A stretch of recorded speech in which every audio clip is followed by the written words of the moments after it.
আসসালামু আলাইকুম, কেমন আছেন সবাই? আশা করি ভালো আছেন। আমার কাছে একটি আইপিএস এসেছে। আমি এটিকে ইনপুট ভোল্টেজ দিয়েছি, তো এটাতে পাওয়ার আসতেছিল কিন্তু কোনো কিছু ঠিকমতো কাজ করতেছিল না।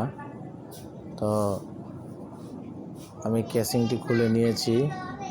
আমি ইনপুট আউটপুট ব্যাটারি লাইন সব কিছুই ঠিক পেয়েছিলাম।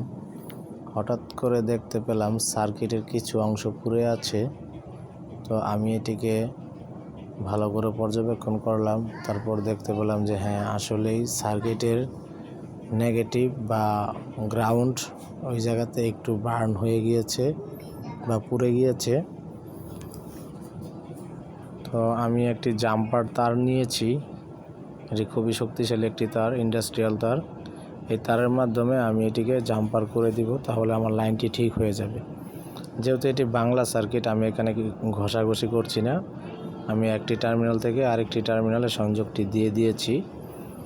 এখন আমি আউটপুট লাইনে বাতি জ্বলতেছে। এখন আমি যদি পাওয়ার দিই, তো দেখেন আমার আউটপুট বন্ধ হয়ে আবার ইনপুট পাওয়ারে বাতি আসছে। তো আমি আবার অফ করে দিলে ইনপুট আউটপুট হচ্ছে। যখন আমি অফ করে দিচ্ছি পাওয়ার, তখন আমার আউটপুটের বাতি নিচেরটা জ্বলছে, এবং আমি যখন আবার পাওয়ার অন করছি তখন আমার লাল বাতি জ্বলছে। তো 3 নম্বর বাতিটি হচ্ছে আউটপুট। তো এইভাবেই আমার আইপিএসটি ঠিক হয়ে গেল।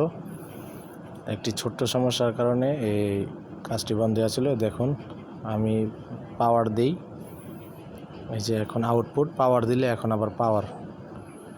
তো এটার নিয়ম হচ্ছে অটো কাট সিস্টেম। যখন আপনি চার্জ দিবেন তখন ফ্যান বাতি জ্বলবে না।